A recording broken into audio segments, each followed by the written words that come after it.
Being an Apple fanboy, I'm so inclined into the Apple ecosystem, but my watch was the only thing outside the ecosystem. And after using my Garmin watch for a little over 3 years, it finally kicked the bucket. And that's why I thought to myself, I might as well get the Apple Watch Series 9. Coming with features like double tap to receive and end calls, the new S9 chip, increasing brightness from 1000 nits to 2000 nits, I felt this was the perfect upgrade. Sounds like something you'd enjoy? Buckle up and let's go for the ride.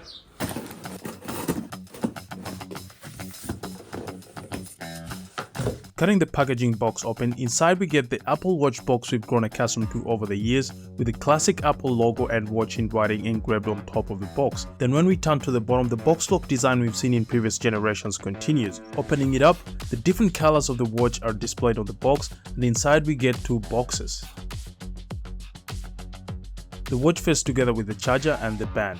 I chose to go with the 45mm variant in midnight. Starting with the watch face, it comes wrapped in this paper that matches the color of the watch. Then next to it we have the braided charger in this design by Apple paper casing, and it's also USB-C just like Apple's other releases that came out a few weeks back. Switching back to the box, we get the Apple Watch band, and I chose to go with a sports band, but I'll definitely be experimenting with different bands in the future. Getting it off the box, it feels very soft to the touch and the build quality just screams premium. Sliding them into the watch chassis is pretty straightforward, and once they're in, you'll hear a click. For those who don't know, to remove them when you want to swap in a different band, press the buttons underneath the watch face and you're good to go. Diving deeper into this watch chassis, for the most part, Apple carries on with the design language it's used in pretty much all its Apple watches. I know they say if it ain't broke, don't fix it, but a design refresh would definitely add to that excitement when you first buy it. That aside, the digital crown, the microphone and this side button remain on the right side of the watch and the speaker on the left. Around the back, there's this ring that's got some sort of bump to it, and that's where all the sensors are housed. Being a first time owner of the Apple Watch, I definitely have to tie it in my Apple ecosystem, and the setup process is so seamless. After powering it on, choosing the language, then the region, I paired it with my iPhone, and you can do it through the Apple Watch app, but most often than not, you'll get the setup prompt once your watch is close to your iPhone. It takes less than 10 minutes, and if you've previously had an Apple Watch, you could restore from a backup or set up as a new Apple Watch if you're a newbie like me. From there, you fine-tune the setup process to your liking, and in my case, I'll be wearing it on my left arm and have the text slightly bold to enable me see the text clearly.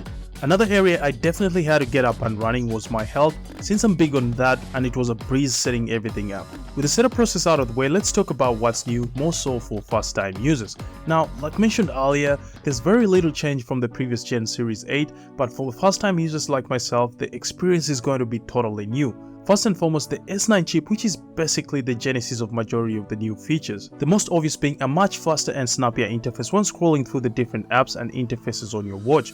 If you'd ask me, it's good, but again, for the average consumer, this wouldn't be noticeable, and I bet most people can note any lag on the screen between the Series 9 and Series 6.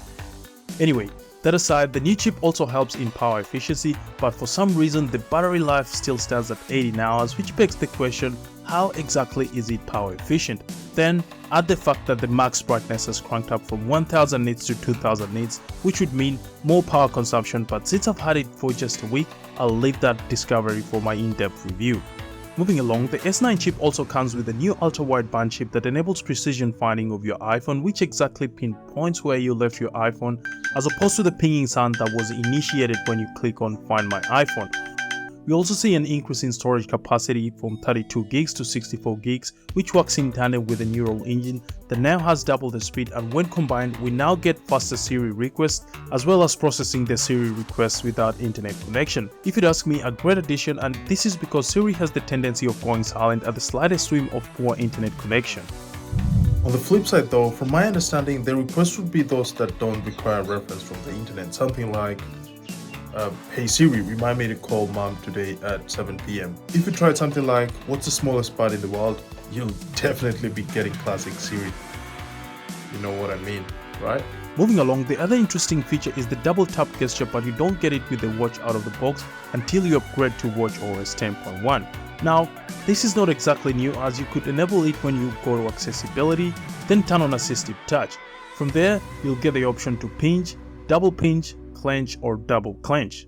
With it, you can receive or end calls, control what's happening on your watch screen, just to name but a few, and this comes in handy when you've got something else going on. For instance, when someone calls you and your other hand is carrying a bag of groceries, you just double tap to receive the call and repeat the process when you want to end the call. When it comes to controlling what's on your screen, it basically selects the primary button on the app you're in, or advanced when scrolling an app interface. Case in point, the primary button when someone calls you is the green button, so double tap ensures you receive the call with so much ease. Then, when you're scrolling through an app interface, a double tap will ensure you advance through the different features. Another area that's worth giving my first impressions a little bit more is on the watch buds, and like mentioned earlier, I went with the sports buds for a start. There's obviously a myriad of options to choose from, and I'm sure most of you would be trying a bunch. Something to note though, Apple no longer sells its leather bands and they've since been replaced by the fine woven ones, but if you like the patinaed look on your band, you can still get them from third-party suppliers. With some not so good news, Apple's fine woven phone cases have already started copying some slack because of their build quality, and while I haven't tried the watch bands yet, it begs to question if they are of the same build quality.